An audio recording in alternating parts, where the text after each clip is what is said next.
అడుగుపెట్టాం. మరి దీనికోసం చాలా ఎన్నో రోజుల మట్టి మనం ప్లానింగ్ వేసుకోవడం జరిగింది. చాలా చక్కగా మంచిగా జరగాలని, అలాగే దేవుని యొక్క విషయాలు ప్రతి ఒక్కరూ దాన్ని మనస్ఫూర్తిగా వినాలని. వినేటప్పుడు ఎన్నో ఆటంకాలు అడ్డంకులు వస్తూ ఉంటాయి. బయటికి వెళ్ళిపోవడం, లేకపోతే ఫోన్ రావటం, ఇలాంటివి చిన్న చిన్న లోపాలు జరుగుతాయి ప్రతి ఒక్కరు కూడా. దయచేసి ముందుగానే చెప్పినట్టుగా ఫోన్ని ఇమ్మీడియట్గా స్విచ్ ఆఫ్ చేయండి. సో మనం వాక్య భాగంలోకి వెళ్ళిపోదాం. మనం పాత నిబంధనలో చూసుకున్నట్లయితే దేవుడు మోషే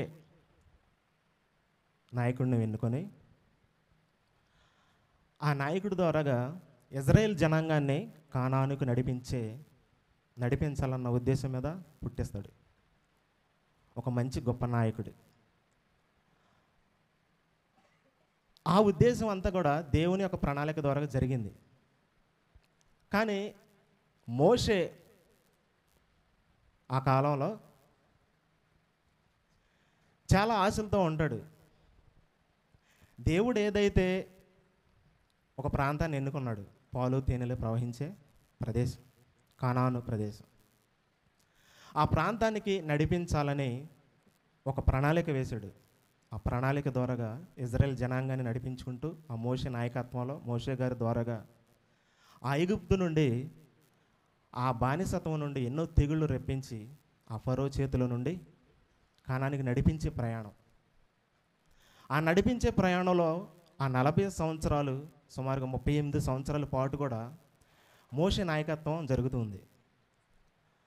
ఆ 38 సంవత్సరాలు కూడా వాళ్ళు ఎడారిలో, కొండలలో, కోనల్లో, ఆ సముద్ర తీరాలలో, నడుచుకుంటూ వెళ్ళే ప్రాంతాలలో అనేకసార్లు దేవుని దూషించడం జరిగింది.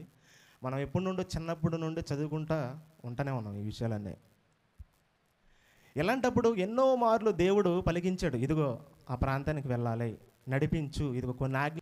ఆ ప్రయాణం కొనసాగుతూ ఉంది.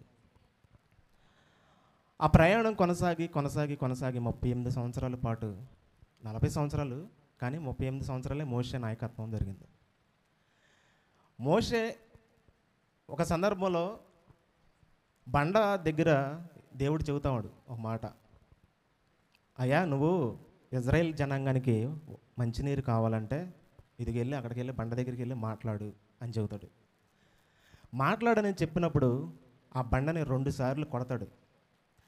ఆ 2 సార్లు కొట్టి అక్కడున్న ఇజ్రాయేల్ జనాంగాన్ని ద్రోహులారా అని ప్రస్తావిస్తాడు, మాట్లాడతాడు. అసలు అక్కడ మాట్లాడాల్సిన అంత అవసరం ఏమొచ్చింది? ఆ ఉద్దేశం ప్రకారమే కానాను ప్రాంతానికి వెళ్ళలేనటువంటి పరిస్థితి అని మనం బైబిల్లో చూస్తూ ఉంటాం. అలా చూసినప్పుడు మోషే గారికి దేవుడు ప్రతిసారి కూడా చెప్పినప్పుడు, ప్రతిసారి కూడా కానాను ప్రాంతానికి నడిపించేటప్పుడు, ఆయన మాట్లాడేటప్పుడు ప్రతి విషయంలో కూడా ఆయన ఈ ప్రాంతానికి వెళ్ళాలి అని ప్రతిసారి చెప్పినప్పుడు కూడా ఆ ప్రాంతం అసలు ఎంత బాగుంటుందో, అసలు అది ఎంత వండర్ఫుల్గా ఉంటుందో, అది ఎంత ఆశీర్వాదంగా ఉంటుందో అని మోషే గారు ఎప్పుడు నుండో ఫిక్స్ అయిపోయాడు. ఎప్పుడు మనసులో ఆ ప్రాంతం ఎలా ఉంటుంది, అసలు దేవుడు ఎలా నడిపించుకుంటూ ఇన్ని లక్షల మందిని నడిపించుకుంటూ తీసుకెళ్తున్నాడంటే ఆ ప్రాంతం చాలా ప్రాముఖ్యత కలిగినటువంటి ప్రాంతం అని మోషే గారు కూడా ఫిక్స్ అయిపోయి ఆయన ఒక ఆలోచనతో ముందుకి కదులుతూ ఉన్నాడు.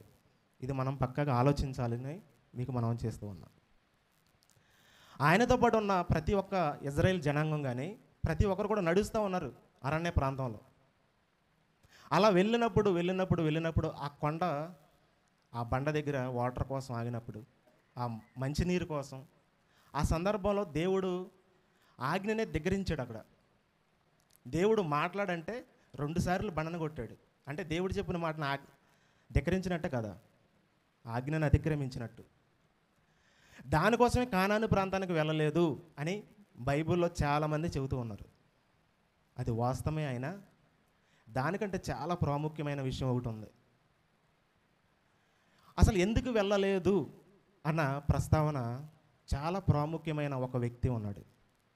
ఆ వ్యక్తే తీసుకెళ్ళాలి అని దేవుడు మనసులో ఫిక్స్ అయిపోయాడు ముందే.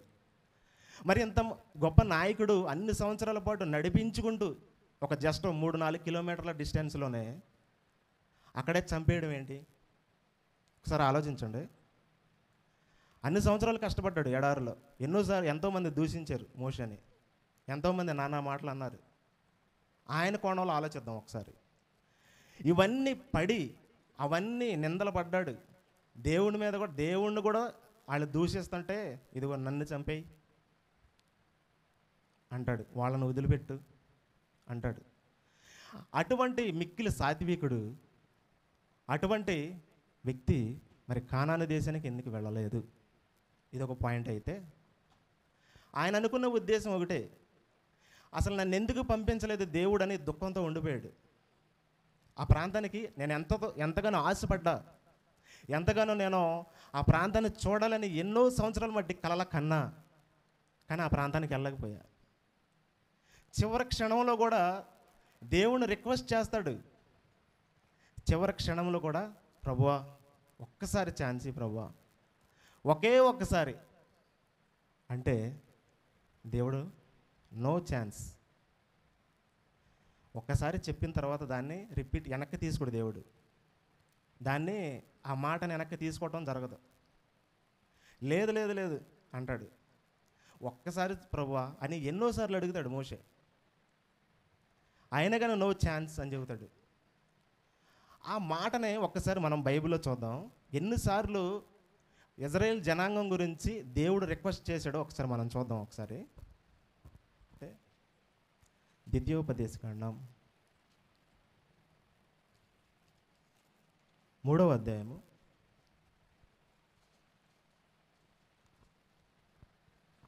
26వ వచనం ఒకసారి చూస్తున్నాను చూడండి. యెహోవా మిమ్మును బట్టి నా మీద కోపపడి నా మనవి వినకపోయెను, మరి యెహోవా నాతో ఎట్లనను, చాలును మోషే, ఈ ప్రస్తావన నా దగ్గర తీసుకురావద్దు, చాలు ఈ టాపిక్ నా దగ్గర ఎత్తవద్దు అని చెబుతున్నాడు. ఇక్కడ చూడండి 4వ అధ్యాయము 21-22 చూడండి ఒకసారి. మరి యెహోవా మిమ్మును బట్టి నా మీద కోపడ్డాడు. దాటకూడదని ఫిక్స్ అయి చెప్పేశాడు.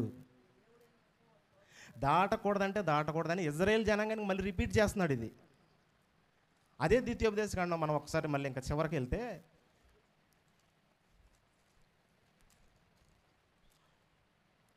32వ అధ్యాయము 48వ వచనం ఒకసారి చూడండి. అదే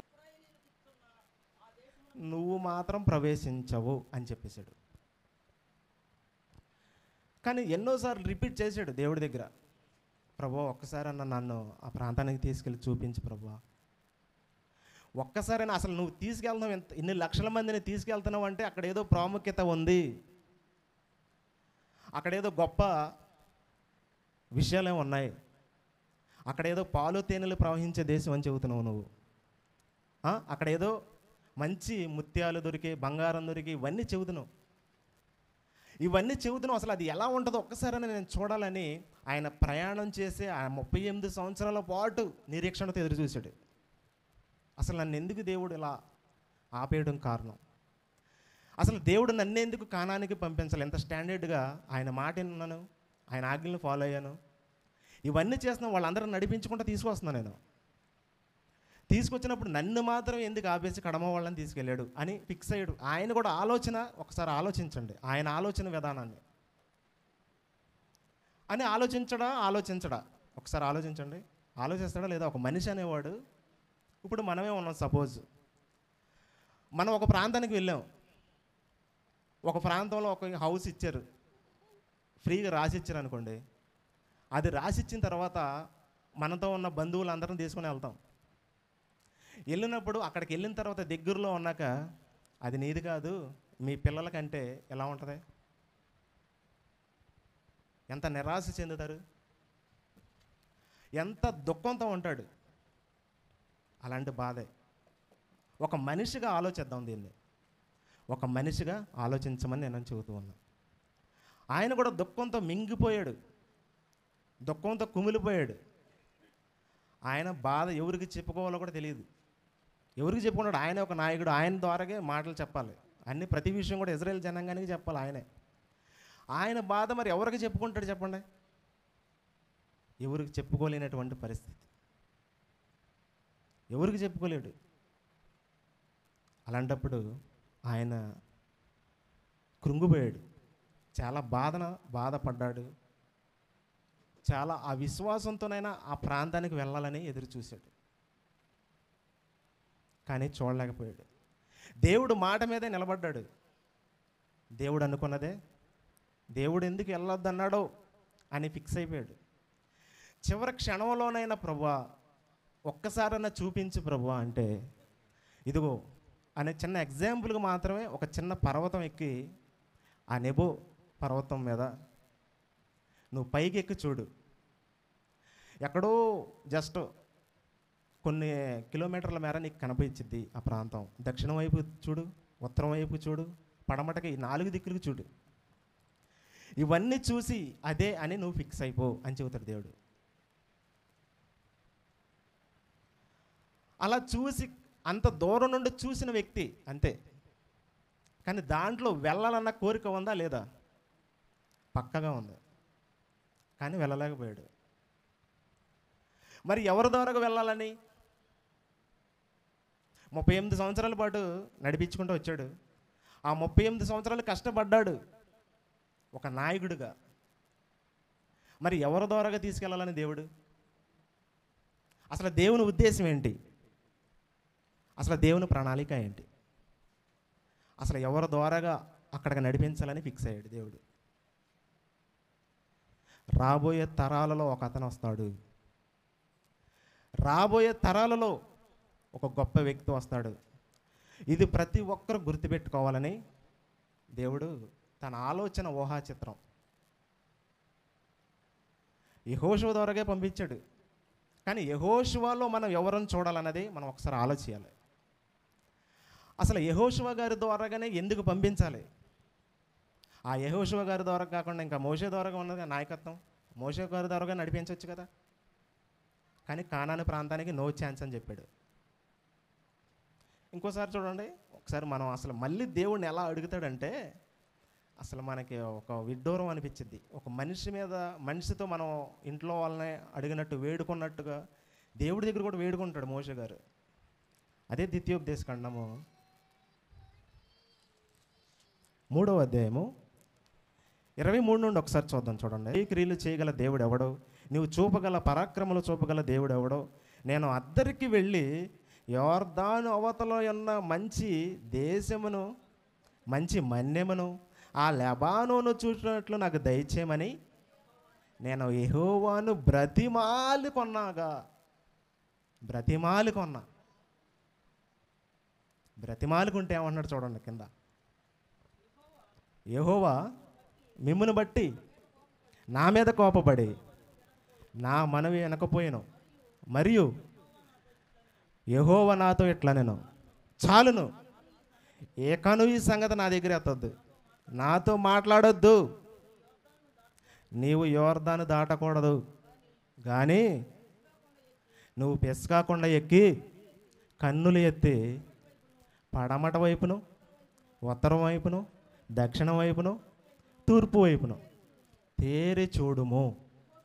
చాలండి, చాలు. ఈ ప్రస్తావన నా దగ్గర తేవద్దు అంటే ఎన్నిసార్లు చెప్పాడు, ఎన్నిసార్లు హృదయంలో అనుకున్నాడు, ఎన్నోసార్లు. ఒక మనిషి అనేవాడు, ఇప్పుడు సపోజ్ క్రైస్తవం అయిన మనమే క్రీస్తుని నమ్ముకున్నాం, క్రీస్తు బాటలో నడుస్తున్నాం, ఇవన్నీ చేస్తున్నాం. కానీ మనం చిన్న పొరపాటు చేసి పరలోకం కోల్పోయాం అనుకోండి, ఎలా ఉంటుంది చెప్పండి? అలా ఉంది అక్కడ సిచ్యువేషను. మనం చనిపోయిన తర్వాత నరకానికి వెళ్ళాం, అప్పుడు వరకు సువార్తలు ప్రకటించాం, అప్పుడు వరకే ప్రార్థనలు చేసాం, అప్పుడు వరకు అన్నీ చేసాం, అన్నీ జనాల దగ్గరికి తిరిగాం, అన్నీ చేసాం. కానీ చనిపోయిన తర్వాత ధనవంతుడి దగ్గర కళ్ళు తెరిచాం. ఎలా ఉంటుంది సిచ్యువేషను? చాలా చాలా భయంకరం అని చెబుతుంది, చాలా భయంకరం. అలాంటి ఫీల్లో ఉన్నాడో లేదో మనకైతే తెలియదు, కానీ దేవుడు వద్దంటే ఫిక్స్ అయిపోయాడు. ఇంకా అయితే ఈ ప్రస్తావన నేను ఎత్తను, ఈ ప్రస్తావన ఇక మళ్ళీ రిపీట్ చేయకూడదు, ఈ ప్రస్తావన మళ్ళీ నేను చేయకూడదని సైలెంట్ అయిపోయాడు.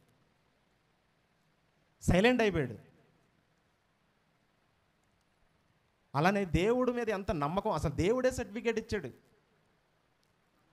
ఆయన మోషే గారి గురించి దేవుడే సర్టిఫికేట్ ఇచ్చాడు. చూడండి అసలు ఎంత వండర్ అనిపించిద్దో మనం బైబిల్ చదివితే అట్టుంటుంది. సంఖ్యాకాండం 12వ అధ్యాయము 2వ వచనం ఒకసారి చూద్దాం. చూడండి దేవుడు చెబుతున్న సర్టిఫికేట్ 2:3.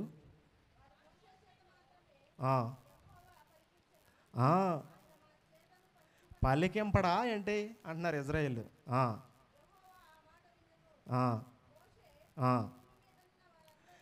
భూమి మీద ఉన్న వారందరిలో మిక్కిలి సాత్వికుడయ్యా.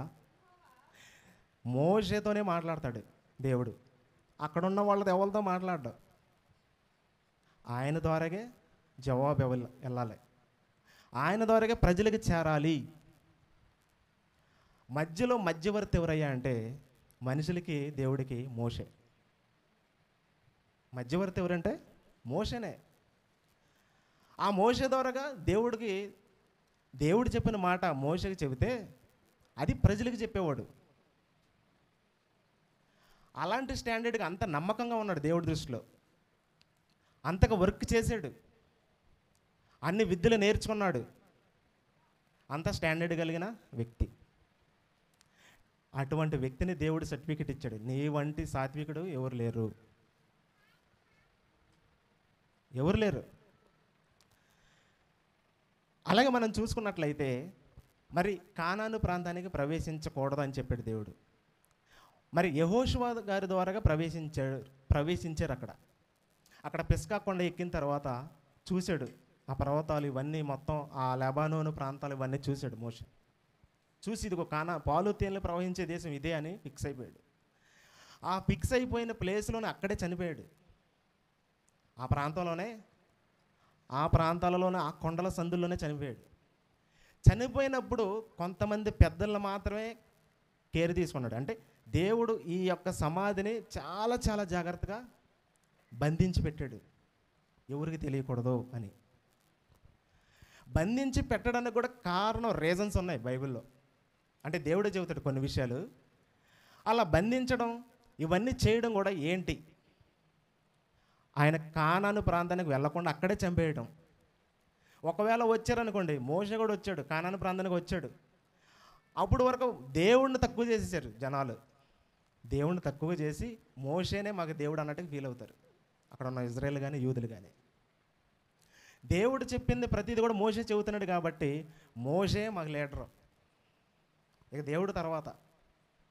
అలా సంక్రమించుకుంటా జాతి అని మన యోహాను సువార్తలో చూస్తే అక్కడ యేసుక్రీస్తు దగ్గర ఘర్షణ జరిగిద్ది.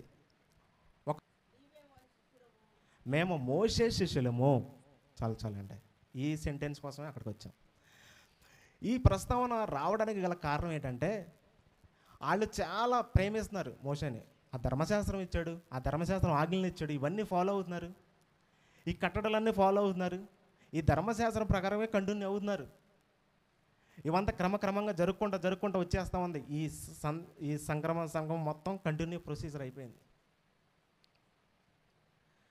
ఆ సిచ్యువేషన్లోనే ఈ మోషే ప్రస్తావన ఎత్తుకొచ్చారు. మేము మోషే శిష్యులం కానీ మీ శిష్యులం కాదు, నువ్వు కాదు.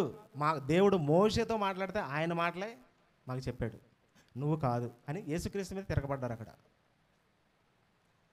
క్రమక్రమంగా అలా జాతి అంతా అట్లా ట్రాన్స్ఫర్ అయిపోయింది. దేవుడు మోషేతో మాత్రమే మాట్లాడాడు, ప్రవక్తలతోనే మాట్లాడాడు, వారితోనే మాట్లాడాడు, కానీ నువ్వు మాత్రం కాదు అని యేసుక్రీస్తుతో మాట్లాడుతున్నారు వాళ్ళు. ఒకవేళ కానాను ప్రాంతానికి వచ్చి ఉంటుండే ఒక విగ్రహంలాగా ఒక సమాధి అక్కడ కనుక దేవుడు పెట్టుంటే దాన్ని ఒక యెరూషలేము దేవాలయం కూడా అంత ఫేమస్ అవ్వదేమో, యేసుక్రీస్తు సమాధి కూడా అంత ఫేమస్ అవ్వదు, మోషే సమాధి అంత ఫేమస్ అయిపోద్ది. అందుకే దేవుడు దాచేసాడు. అది బంధించాడు, ఇంకా కనిపించకూడదు, బంధించాడు. అసలు అది ఎవరికి కూడా కనిపించదు. అదే సిచ్యువేషన్లో యోధా పత్రికలో మనం ఒక విషయాన్ని చూస్తాం. 1:9 కొత్త నిబంధనలో యోధా పత్రికలో మిఖాయేలు దేవదూత అపవాదితో వాదిస్తూ ఉంది. అంటే ఇక్కడ ఈ సిచ్యువేషన్ మోషే గారు చనిపోయిన ఆ శరీరం గురించి చూపించడానికి, ఇదిగో ఇక్కడ ఉంది, అదిగో అక్కడ ఉందని అని అక్కడ రాయించలేదు. కానీ ఒకవేళ దాని ప్రయత్నం ఎలా ఉందో మనకైతే తెలియదు. కానీ అది ఎలా అయినా బయట పెట్టాలన్న ఉద్దేశంతో ఉందేమో, అది బయటకు చూపించాలన్న ఉద్దేశంతో ఉందేమో. ప్రభువు నిన్ను గద్దించును గాక అని చెబుతుంది మిఖాయేలు దేవదూత. ఎవరికి తెలియదు సమాధి. అంత గొప్ప నాయకుడు. అప్పుడు 30 రోజుల పాటు ఏడుస్తూ కన్నీళ్లు గారుతూ వాళ్ళు ఉపవాసాలతో ప్రార్థనలు చేశారేమో. కానీ మోషే చనిపోయినప్పుడు 30 రోజుల పాటు కన్నీటి వీడుకోలు చేశారు. అయ్యా, మమ్మల్ని ఎంత గొప్పగా నడిపించినయ్యా, ఓ మోషే నువ్వు చనిపోయావా అని దేవుడికి మొరపెట్టుకుంటా ఏడ్చారు 30 రోజులు. కన్నీటి వీడుకోలు చేశారు వాళ్ళు. మరి యెహోషువ ద్వారాగా కానాను పాలు తేనెలు ప్రవహించే దేశానికి నడిపించాడు. మనం ముఖ్యంగా యెహోషువ గారిలో మనం ఏమి చూడాలి? ఇది అసలైన పాయింట్. దేవుడు యెహోషువ గారిని ఎన్నుకొని ఆయన అంతమంది జనాంగాన్ని, మోషేని పక్కన పెట్టి అంతమంది జనాంగాన్ని నడిపించాడంటే ఒక ప్రత్యేకమైన విషయం దాగి ఉంది యెహోషువ గారిలో. అన్ని లక్షల మందిని నడిపించి జస్ట్ ఒక 2 సంవత్సరాల్లో కానానికి యోర్దాను నది ప్రాంతం ద్వారాగా నడిపించాడు. అప్పుడు వరకు హింసలలో, సమస్యలలో, ఐగుప్తులో ఆ తెగుళ్ళ చేత బాధపడ్డారు. ఆ యోర్దాను నదిలో నుండి ఒక పాలు తేనెలు ప్రవహించే దేశంలో చక్కగా అడుగుపెట్టారు. ఆ యెహోషువ గారిలో ఏం చూశాడు దేవుడు? ఆ యెహోషువ గారిలోనే యేసుక్రీస్తుని చూశాడు. రాబోయే వారికి చూపించాలి. ఇదిగో యేసుక్రీస్తుని రాబోయే తరాలలో చూపించటానికే అలా చేశాడు. అక్కడ చంపేయడానికి కారణం కూడా ఆయన ఒక విగ్రహం లాగా తయారు చేసిన ఒక టూరిస్ట్ ప్లేస్ లాగా తయారైపోయేది. ఇవన్నీ కూడా చాలా చాలా చాలా అసలు మోషే మీద ఇంకా అనేకమైన భ్రమలు వచ్చేసాయి ఆ సమాధి కనుక చూపిస్తే దేవుడు. ఒకవేళ ఆ సమాధి చూపించినట్లయితే అక్కడ చాలా పెద్ద యాత్రికులు ఆ కొండల్లోనే మొత్తం చెక్కేసేవాళ్ళు. అన్నీ అంత ఫేమస్. అవన్నీ పడేసేసి చక్కగా అక్కడ కూడా పెద్ద యెరూషలేము కంటే ముఖ్య పట్టణం అయిపోయేది.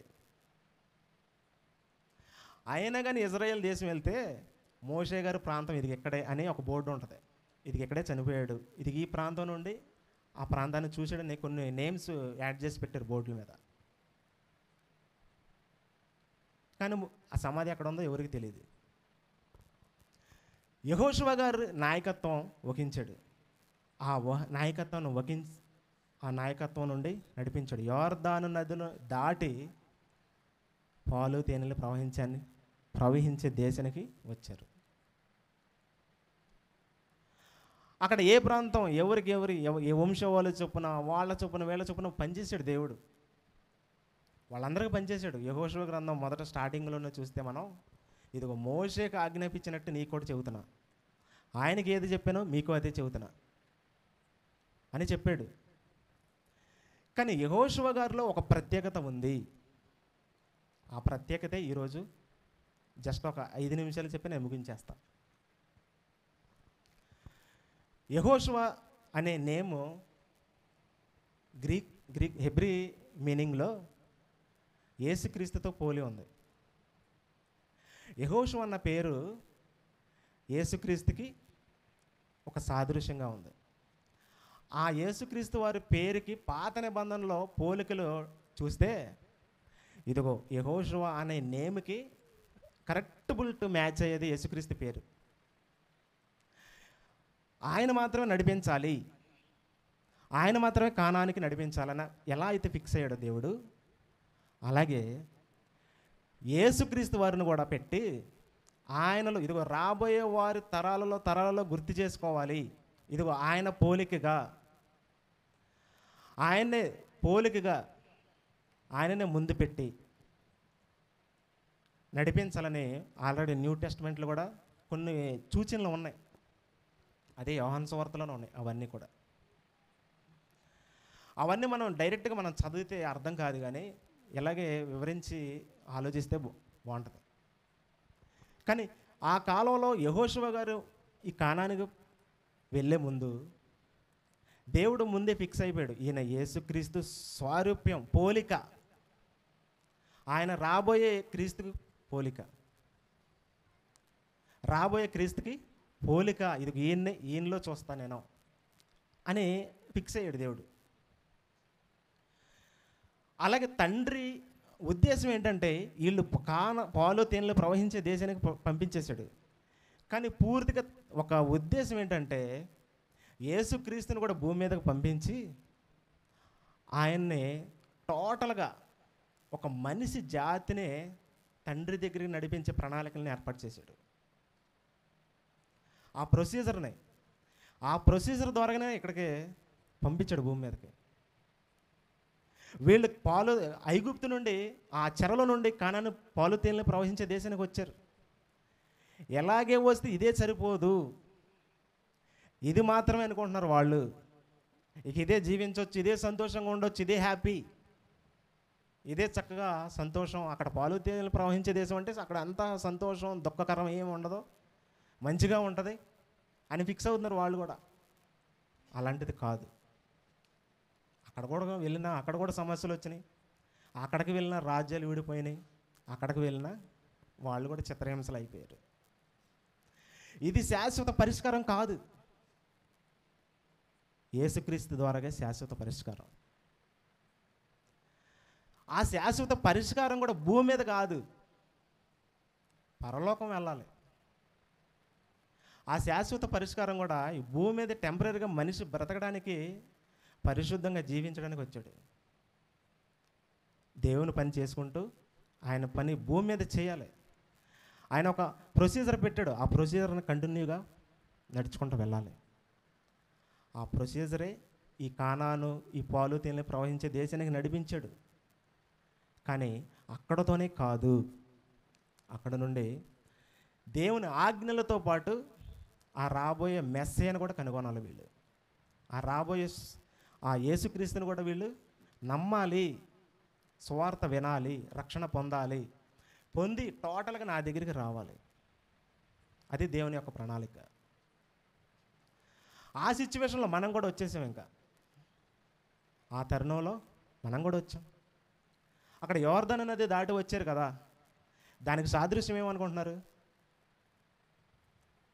బాప్తిస్మం ఇచ్చే యోహాను గారు ఉన్నారు. యోర్దాను నదిలో బాప్తిస్మం స్టార్ట్ చేశాడు. దానికి సాదృశ్యం వాళ్ళందరూ వచ్చేసారు. దానికి సాదృశ్యంగా దేవుడు పెట్టాడు. అలా పెట్టి క్రీస్తులో నడవాలి ప్రతి ఒక్కరూ. ఇదిగో రాబోయేవాడు నాకంటే గొప్పవాడు, ఇదిగో రక్షణ పొందాలి అని బాప్తిస్మం ఇచ్చే యోహాను గారు కూడా ప్రసంగం మొదలుపెట్టాడు. ఇది శాశ్వత జీవితం కాదు, ఇది శాశ్వతం కాదు, శాశ్వతం క్రీస్తులోనే ఉంది. ఒక చిన్న రెఫరెన్స్ చూసుకొని మనం ఈ యొక్క విషయాన్ని ముగించుకుందాం. ఫిలిప్పీలకు రాసిన పత్రిక 2వ అధ్యాయము, ఫిలిప్పీలకు రాసిన పత్రిక 2వ అధ్యాయము 5-6 వచనం ఒకసారి చూద్దాం. క్రీస్తు కూడా దేవుని స్వరూపంతో ఉన్నాడు పరలోకంలో ఉన్నప్పుడు. ఆయన తనకంటూ తాను తగ్గించుకొని వచ్చేసాడు మన కోసం. ఇదిగో వీళ్ళందరూ నశించిపోతున్నారు. ఒక ప్రాంతాన్ని జయించి ఇంకో ప్రాంతాన్ని జయించి అలా ఎన్నిసార్లు అని కాపాడతాడు దేవుడు. ఇది శాశ్వత పరిష్కారం కాదు. ఇది అలా, ఇది ఎలా అయితే రక్షణ అనేది రాదు వీళ్ళకి. ఆ ధర్మశాస్త్రాన్ని నెరవేర్చలేకపోతున్నారు. ఒక పొల్లైనను తప్పుకుపోకూడదు, 9 చేసిన 10ది చేయకపోతే ఫెయిల్ అయిపోతున్నారు. ఇది చేయలేకపోతున్నారు అని దేవుడే, పరలోకములో ఉన్నటువంటి దేవుడు యేసుక్రీస్తు వారు భూమి మీదకి వచ్చాడు. మన కోసం, నీ కోసం, నా కోసం, ప్రపంచంలో ఉన్న ప్రతి ఒక్కరి కోసం. ముఖ్యంగా ఇజ్రాయెల్ కోసం వచ్చాడు. తర్వాత దాంట్లో అందరం యాడ్ అయిపోయాం, ప్రతి ఒక్కరి కోసం. అప్పుడు మోషేతో ఎంత హైలైట్గా ఉన్నారో ఇప్పుడు మోషే దిక్కని అని అనుకున్నారు వాళ్ళు కూడా, కానీ యేసుక్రీస్తుని ధిక్కరించారు చాలామంది. అటువంటి సిచ్యువేషన్లో కూడా మనం ఒకసారి ఉన్నామేమో ఒకసారి ఆలోచించండి. చాలామంది కూడా దేవుని వాక్యం దగ్గరికి వచ్చినా కానీ నమ్మరు.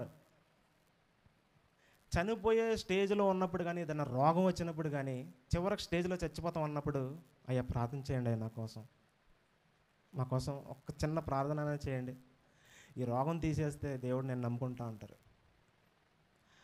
అప్పుడు నమ్ముకొని ఏం ఉద్ధరిస్తాం మనం చెప్పండి? ఒక 70-60 సంవత్సరాలు వచ్చినప్పుడు, లేకపోతే ఒక 50 సంవత్సరాలు వచ్చినప్పుడు అప్పుడు ఏం చేస్తాం? దేవుని పని ఎందుకన్నా పని చేస్తాం మనం? ఎందుకు పని చేయలేం? కాళ్ళు పనిచేయు, చేతులు పనిచేయు, నీ శరీరం సహకరించడం, ఏది సహకరించడం, దేనికి పని చేయక సాగుకు తప్పితే. ఇంట్లోనే కూర్చుంటాం, ఎవరన్నా ఎత్తే తీసుకొని తింటాం, అప్పుడు తప్పే, ఆ టైంలో తప్పితే ఇంకేం చేయలేం మనం. అందుకనే దేవుడు వాక్యం అనేది స్టార్టింగ్ నుండే ఒక యవనస్తుల్ని ప్రేమిస్తున్నాడు. ఆ యవనస్తుల నుండి కోరుకుంటున్నాడు దేవుడు, ఆయన పని చేయాలి చేయాలి చేయాలి చేయాలని. ఇప్పుడు వరకు ఎంతోమందిని ప్రేరేపించుకుంటూ, ఎంతోమందిని నడిపించుకుంటూ ముందుకు కొనసాగుతూ ఉన్నాడు.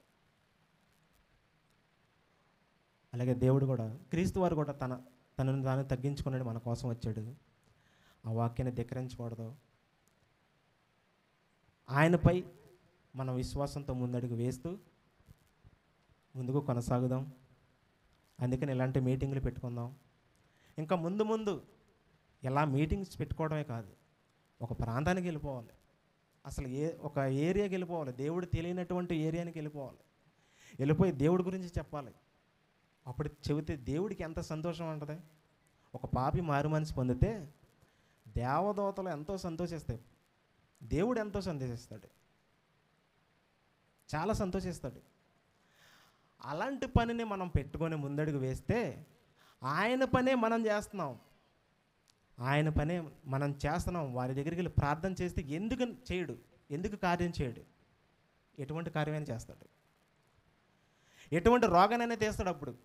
అందుకే ఇప్పుడు వరకు చూడండి, దేవుణ్ణి నమ్ముకున్నటువంటి వాళ్ళు ఎటువంటి వాళ్ళైనా సరే రోగాలతోనే స్టార్ట్ చేస్తున్నారు. ఫస్ట్ నాకు ఈ సమస్య ఉంది, పోతే నేను దేవుడి దగ్గరికి వస్తున్నాను, నమ్మునను అని అనేక మంది చెప్పిన సాక్ష్యాలు అటువంటివే ఉంటున్నాయి ఎక్కువ శాతం. అంతేగాని వాక్యాన్ని తెలుసుకుని నేను డైరెక్ట్గా దేవుడి దగ్గరికి వచ్చా, బాప్తీసం తీసుకున్నా అని చాలా తక్కువగా మనకు కనిపిస్తూ ఉంటాయి. సో ఆలోచిద్దాం, గ్రహిద్దాం. చిన్న మాటలు దేవుడు దీవించిన కాదు. ప్రారంభించేద్దాం. పరిశుద్ధుడా, ప్రేమ కలిగిన తండ్రి, మీకే వందనాలు, స్తుతులు స్తోత్రాలు చెల్లిస్తున్నాం తండ్రి. గడిచిన కాలం అంతా కూడా మీరు మాకు తోడుగా ఉన్నారు, ఇందుని బట్టి మీకే వందనాలు. ఈ మొదట వర్తమానంలో కొన్ని మాటలు మరి మేము మాట్లాడాం, మరి సమయం లేకపోయినా కొన్ని విషయాలు మాత్రమే చెప్పి ముగించడం జరిగింది. అలాగే మరి రెండో వర్తమానం కూడా మీ దాసుని నిలబెట్టమని, మరి అనేకమైన విషయాలు మరి మేము తెలుసుకోవడానికి మాకు సహాయం చేసి నడిపిస్తారని క్రీస్తు పేరటి ప్రార్థన అడుగుచున్నాను మా తండ్రి, ఆమేన్. చక్కగా దేవుని మాటలు అందించిన మరి దైవదాసులకి మన రక్షకుడు ప్రభువైన యేసుక్రీస్తు వారి పేరట అందరి తరపున హృదయపూర్వకం నిండు వందనాలు తెలియజేస్తూ ఉన్నా. మరి ఈ సమయంలో రెండో వర్తమానానికి వెళ్ళే ముందుగా ఒక చరణం మనం పాడుకున్న తర్వాత మనము రెండో వర్తమానానికి వెళ్దాం. మన మధ్యనున్న సహోదరి కవిత గారు